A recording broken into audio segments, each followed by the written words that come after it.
Hi guys, this is Coach Carr with the Basketball MC. Really excited to be coming to you with another session today. We've got Coach Jack Fleming coming to you from Australia. This is early in the morning for them, so we'll get a chipper coach. He's from Box Hill Senior Academy, so we're really excited to get his take. He's going to be talking about some coaching and the science of it, and so we're really excited. As always, guys, make sure that if you have a question, scroll down and type in the Q&A segment, and we will try and get to as many of those as possible. So, Coach, again, thank you for taking the time out of your day. I know it's crazy that with this pandemic, it's crazy, and it's a great opportunity for us to get to catch up and see and hear about different segments of basketball. So I'll shut up, and I will let you get to work, Coach. Thank you again for coming. Thanks, Coach. Appreciate you having me. Looking forward to talking to coaches and getting stuck into it today. So I'll just share my screen and hopefully we can get going.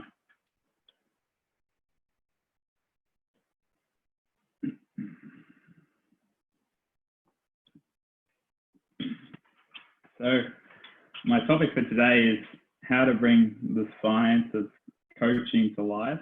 I think that there's a lot of misconceptions and conflict between what is studied and then what we actually do in practice. So what we're trying to do today is bring the two together and do what we're always trying to do, which is get the most out of the game for our athletes and give them the most success that they can have. So just start with this quote from Daniel Coyle, the author of The Talent Code. We live in a world where the skill set of doctors, engineers, architects, and every other professional are based on foundations of evidence-based research and continuously improving methods. Coaching culture, however, for whatever mysterious reason, has proved mostly immune to science, leaving coaches to guide themselves by the hazy, unreliable stars of tradition, intuition, and the anecdote. Sometimes it works well, but deep down it's unclear. And that's the main message for today. Is, as you know, my short journey as a basketball coach in Australia has been basically starting with copying what we see from others, but really unsure of what is actually correct and what is best for the athlete and what is best for the learner. And is that backed up by evidence, or has there not been evidence done on that yet? So what we're really trying to uncover here is how the game of basketball is growing and how that matches up with how we can maximize our time on the floor, because we all know that that's limited and we all wish we had more, and really how we can get more practice out of practice so that the athletes can have success in the game. So this quote from the book Atomic Habits by James Clear: you do not rise to the level of your goals, you fall to the level of your system. So while academic theory is great, unless we can really bring it to life on our practice floor, unless we know what it actually looks like on the court, it's really hard for us as coaches to buy into anything evidence-based if we don't know what to do with it. So what I'm going to try and do today is bring the two together and have really clear ideas of some things I've tried that hopefully you might be able to do with your teams. So in terms of evidence-based practice, some of the big wins recently is the use of constraints and small-sided games. I think that's a massive growth in coaching in the last sort of 5 years, especially with the leadership from Chris Oliver from Basketball Immersion. That's been huge. So when we talk about constraints, we're just talking about manipulating the practice environment in order to get what we want, usually in the terms of offense versus defense. The other huge win recently is the use of random practice or practice variability. So when we talk about that, what is known as blocked practice or repetitive drills that the athlete has to go through without thinking, versus variability or random practice where based on the context, each repetition is slightly different and dynamic. And that's massive for basketball, because we think about how complex the game is. We want practice to look exactly the same. Not every shot that we shoot is exactly the same. There's a different context, and it's forever changing. The game is so fast paced. So those are some of the things that I think we can be really proud of as coaches in terms of progressing how we coach. But I've seen some challenges in my own coaching, and through, reading, learning from others who are a lot smarter than me, and trial and error. I'd like to talk about these three things today, which I think we can get a lot better at.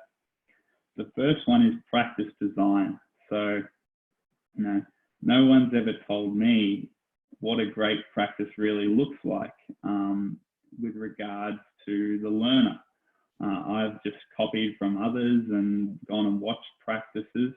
And I think that there's some parts of that we're missing in terms of what's optimal for how our athletes learn and what can help them during the game versus just helping in the next 30 seconds of practice. So we're going to talk about practice design today. The second thing is attentional focus. As mentioned before, the game is so complex, so dynamic. There's so many different things that are happening. How can we narrow the focus for the athlete to make it really simple so that they can play with a clear picture and play with a clear mind? The final thing is feedback. Do we know how much feedback is effective? Do we know how we should frame feedback? Do we know how frequent we want the feedback to be? That's a real unclear sort of part of basketball where every coach I've seen is slightly different in their own way. So we're going to discuss a little bit about that, and I'll show some methods that I've stolen from other people that I think can be useful. So there are three main messages today that we're going to get stuck into. Practice design. None of the things I'm going to talk about all of them have been done before by really good coaches, but now we're just going to try and bring them to light. So that quote from John Wooden, you haven't taught until they've learned, that's something huge. In the end, we want success for the athletes in the game. It's not about us providing knowledge and spitting out a coaching clinic of practice. It's about how can we give them the tools to do what will actually look like the game. This is from the book Make It Stick by Peter Brown. We are poor judges of when we are learning well and when we're not. When the going is harder and slower and it doesn't feel productive, we are drawn to strategies that feel more fruitful, unaware that the gains from these strategies are often temporary. And part of the challenge, and we hear it all the time about the mess of practice, is that learning is usually optimal when we're in that struggle zone, where we're having a success rate of only between 50 and 80%. And, that means if you're going through a scrimmage on, 10 possessions, five to 8 of those are going to be what we're looking for. And that doesn't seem like a very high number, but when we think about the game of basketball, that's exactly what it is. We don't get a score on every possession, or we don't make every shot. It's quite an imperfect game. So we want to make practice look as much as possible like that. So first we want to distinguish between the difference between performance and learning. So we want to affect performance, what we do in the game. So motor performance is short-term shifts in motor behavior commonly prompted by coach influence, and motor learning is long-term changes expressed independent of a coaching presence. So our influence on learning is going to help us with our performance in the long term, but we need to be thinking about the end in mind, whether it's long-term athlete development or a pro team. We're trying to have success in the game, not in the drill. So So we want to challenge the athletes accordingly, and we can do so really powerfully through how we design practice. So I've stolen this and adapted it to myself, but we have what I like to call 3 phases of practice. So we have the teaching phase, which would be where I say that about 80% of where we live in practice already, and that's our traditional drilling, cueing, giving frequent feedback. That's how we coach all the time usually. Then we've got the learning phase. So this is where success is, it's challenged and it's a little bit more difficult and it doesn't look as nice, but this is where we're really having impact on how it's going to help them perform in the game.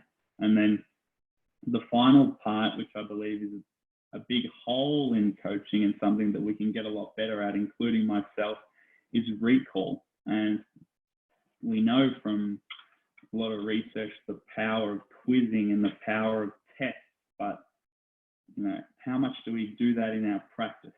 How do we actually know if the athlete has learned, and do they have the tools to perform those skills successfully in a game? Back to that John Wooden quote, how do we know what we're doing is working? Well, we want to use this recall phase, which I'll get into a little bit more detail in a moment, to test the learner, to see where they're actually at, see where the holes are, and see what's going to transfer in the game. Because the teaching phase is more about the coach.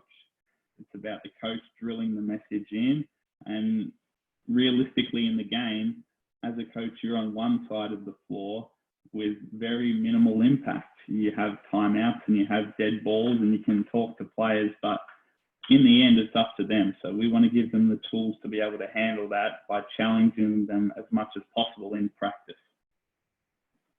So you'll see here we've got 3 phases of practice and some detail about how we go about them. So some of the terminology we'll get into a little bit later, but I'll just brush through them quickly. So on the left, you've got the teaching phase. So this is your traditional, we would describe it, we would demonstrate it, we would provide success criteria, teaching points or points of emphasis. We would cue it live. So we would give immediate feedback and remind them. We would let them do it and we would debrief it. So this is where I would suggest that myself as a coach would usually live in training. We then move on to the learning phase. So this is when we're talking about that 50 to 80% success rate that's actually going to translate to the game. So you'll see there that there's no live cueing in the learning phase. So now our job is to step back and challenge them a little bit more. We'll use a tool that we'll talk about a little bit later known as the rule of 3, which really empowers the athletes to take responsibility for their own learning and drive that within each other as part of the process. But we really want to focus on this final phase, the recall phase. So this is about the test.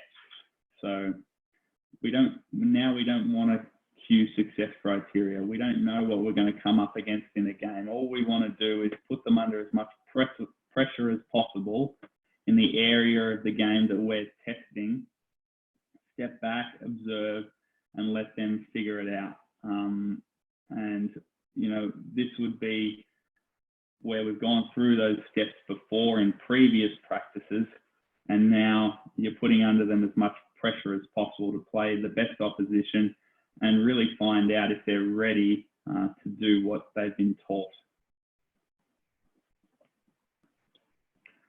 So this is not a new method. Pete Newell came up with this method in the 1970s, and his method was as simple as start practice with a scrimmage, go and let them play, let them compete, then take 2 points from the offense and 2 points from the defense after 10 minutes, then go and split it up, break it down, drill it, teach it, and then when you get to the end of practice, come back and play it. And essentially what he was doing was, at the start of practice with that first scrimmage, establishing what do they actually know with regards to what you're working on, whether it's your press break or your offense.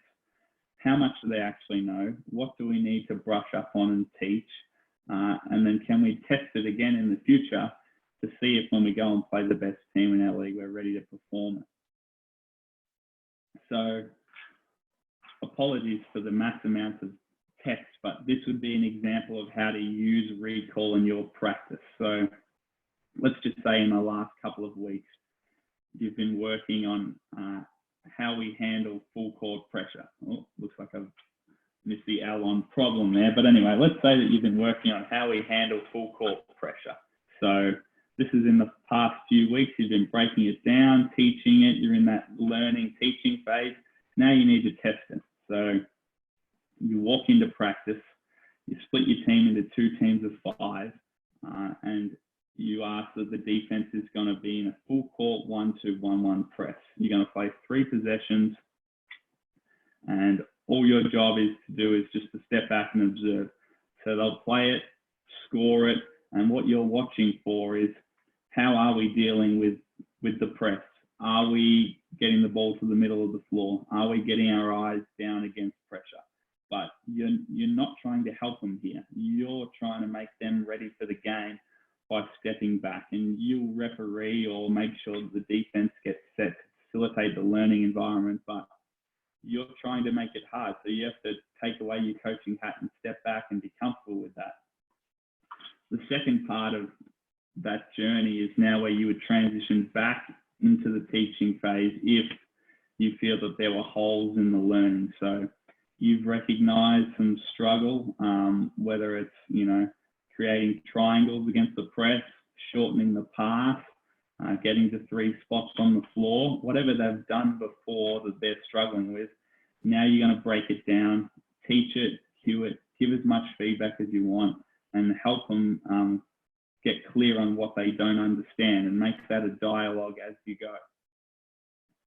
Then you would simply go through the process again. So whether it's at the end of practice or in a week's time, your job is to test it again, because we know that learning has to involve retrieval. So where they have to retrieve it from further away or have a gap in between learning, that's when we know that they're going to be ready for it in the game. And I think that that's a really, really good tool that anyone can involve in their practice straight away. Just all you're doing is putting your team under pressure.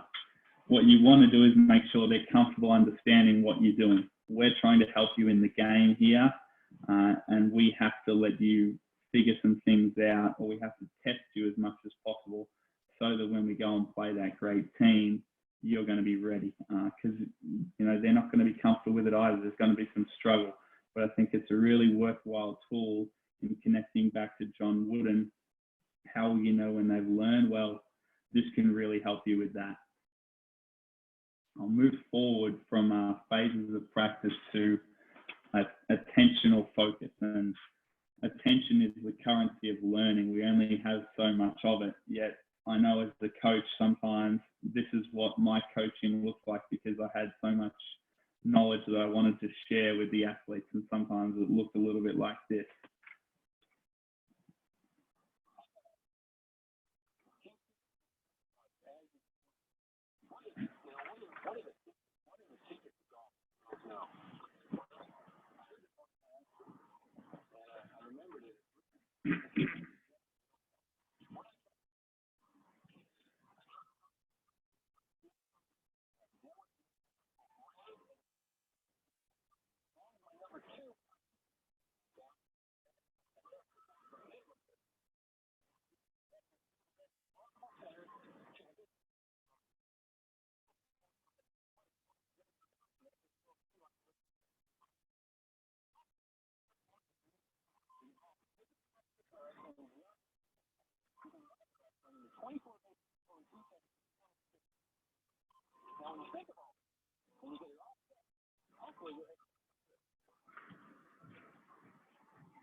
And, you know, it's not that we don't have the best interest in the learner or the athlete's needs at heart, but as we learn more, we want to share more, and what that can do is often stifle the attention, because we do have an attention budget.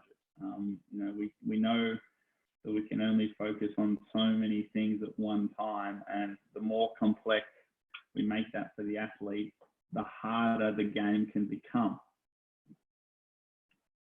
So what we're talking about when we're talking about attentional focus is the conscious effort of an individual to focus their attention on explicit thoughts or feelings in an effort to execute a task with superior performance. So we've discussed how complex the game is. So how can we make it as simple as possible for the athlete based on where they're at in their current journey? And, you know, the older and more experienced the athlete, maybe the more they can focus on, but I would still argue that the simpler it is, the easier it's going to be to execute.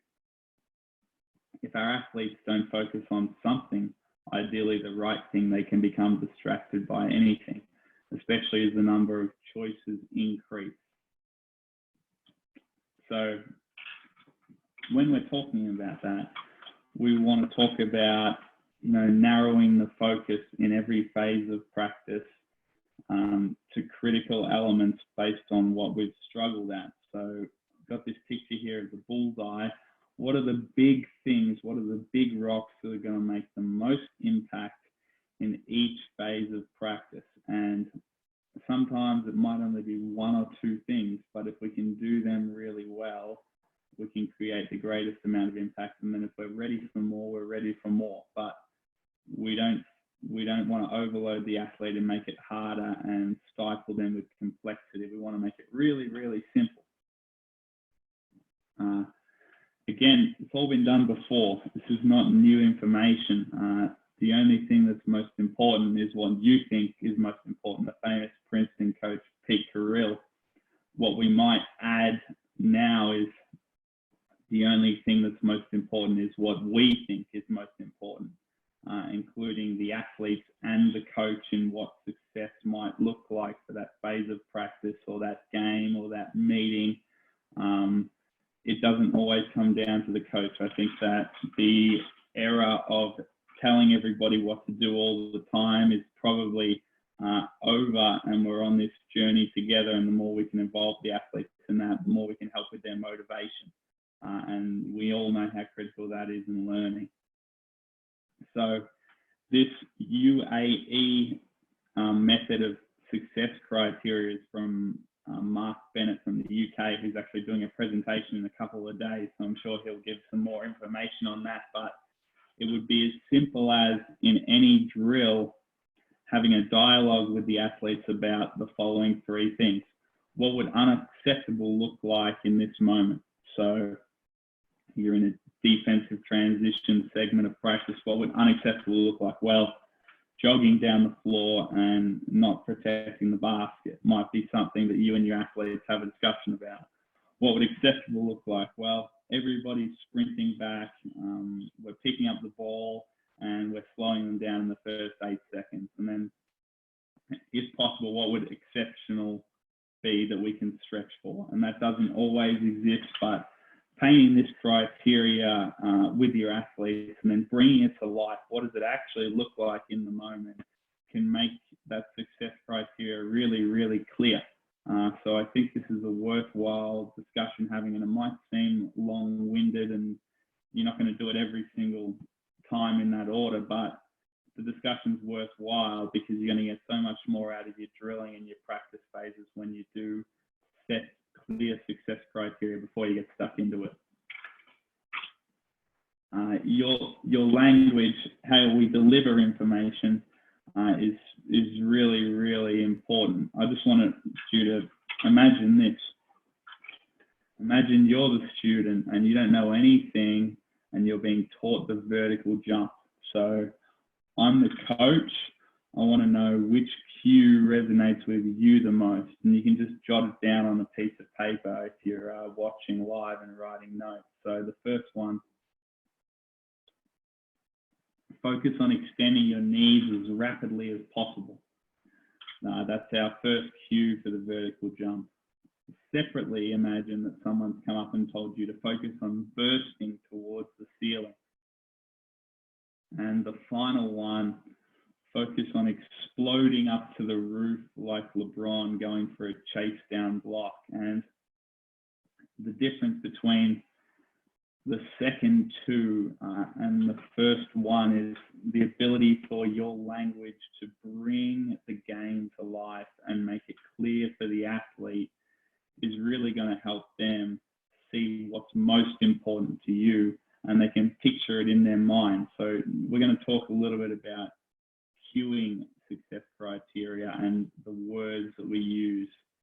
So when we talk about cues, we're simply talking about the short phrases that we want to paint in the athlete's mind before they go about that phase of practice or drill. So it's the last thing in their head when they go into practice. So there's two types of cues. There's internal cues and external cues. So on the left here, the external cue is attention directed to the effect of the action, while the internal cue is the attention directed to the action itself. And a simple way to think about it is, when we're talking about internal cues, we're talking about, the body. So if we were teaching shooting, it's about lock your elbow, snap your wrist, get your elbow above your eyebrow, all those sort of teaching points, versus the external cues outside the body would be try and shoot the ball high and soft, rotate the seams, build an arc like a rainbow. These are the types of cues that we're talking about. We're talking about external cues outside the body. So something that we don't often think about, but when we relate back to that cue before, what sticks in our mind the most? Was it the extending the knees, the internal cue, or was it about bursting to the ceiling or exploding like LeBron, the external cue outside of the body? And there's been a lot of research by Dr. Gabrielle Wolf, who wrote a book called Attention and Motor Skill Learning, that it's the external focus of attention cues that significantly and consistently outperform internal attention focus cues.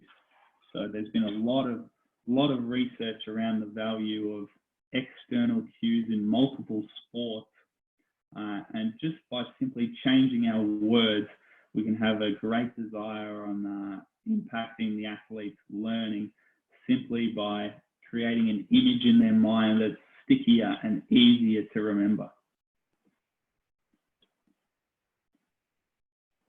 So we'll give an example of a fairly bland but an external cue. When we're talking about cueing, we're thinking about the description, the distance, and the direction. If we can get those three things in our teaching points or our cues, we can create a really clear image of what the athlete's trying to achieve. So focus on exploding straight past your defender towards the basket. So the description would be exploding, and the greater description or analogy you can use, it's going to create a greater image in the athlete's mind. Straight past, where is the athlete? How far are they going? And then the direction, where are they going? So a great exercise would be to just think of three things. Maybe it's shooting, catching the ball in the post, and dribble penetration. What are your cues? How can you make them external? And how can you make sure that you address the description, distance, and direction of all three when you're delivering that information? Move on to my final point, which is about feedback. Feedback is the metaphorical heartbeat of deliberate practice, and that's by a guy in Ireland named Nick Winkelman. So there's a lot of research around the fact that nurses and doctors have actually gotten worse with 20 to 30 years of experience versus surgeons who have improved. And the main reason for that is that surgeons have their sessions, their surgeries videoed. So they're receiving feedback every time they get a repetition versus the nurse and the doctor who simply go about their day without any information about whether what they're doing is effective or not. So how much feedback we use is so important. And again, something that's really unclear for me in my time. How much do I say? Is that too much? Is that not enough? And all those sort of things have played in my mind as I've gone through my journey as a coach. It started with this method from Coach Mike Dunlap, who was previously at Loyola Marymount: praise, prompt, and leave. So simply praise the athlete, prompt them with something to think about or something to improve, and leave them alone. And that's a really effective tool, something that you can use. It's short and sweet. I like the way you went to the basket there. Think about stopping on 2 feet next time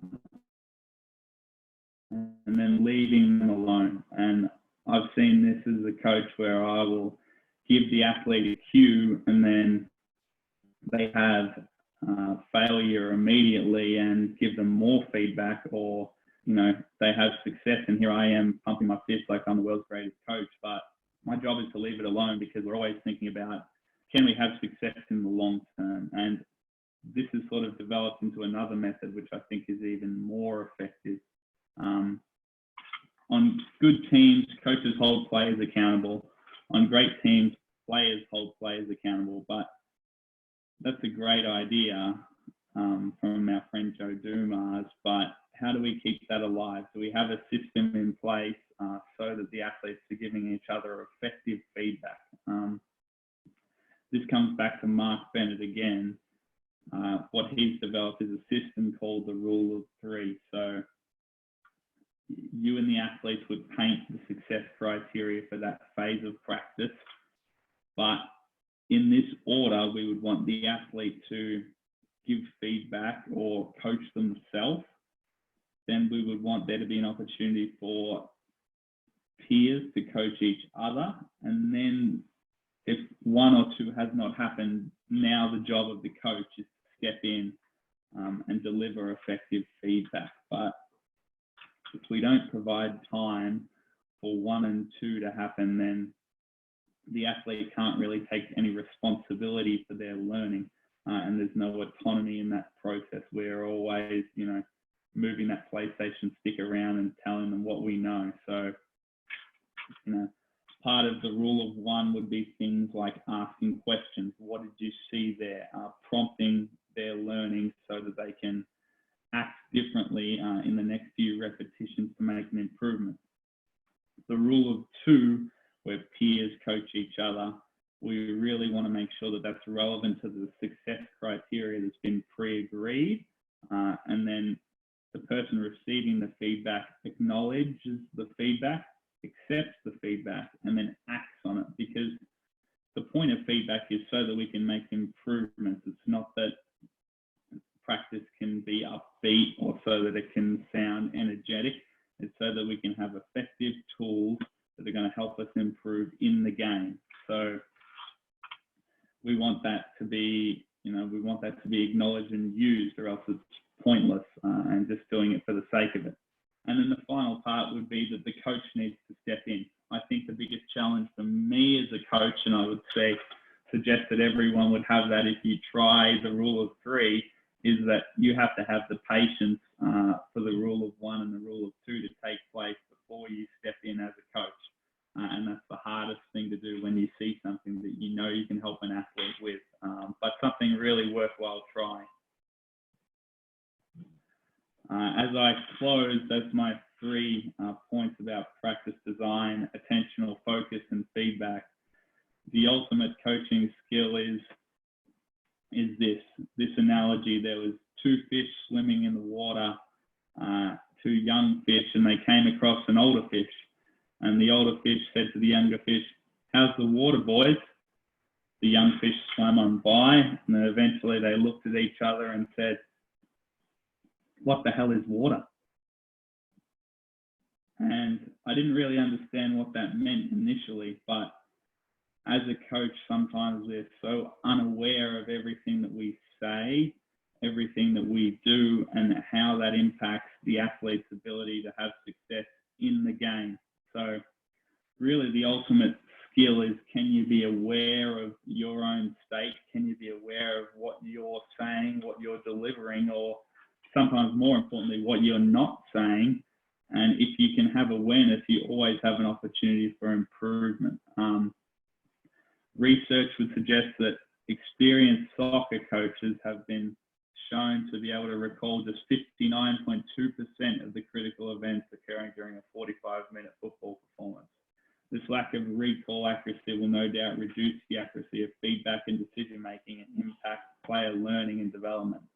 So our ability to see, while we think it's quite good, maybe that might not be the case. So if you can study your own coaching, this is going to help your eye become better, and in turn your athletes are going to receive great benefit from that. So if I could only recommend one thing, I would say film yourself for practice. Whether it's putting a GoPro on your chest is a great way to do that.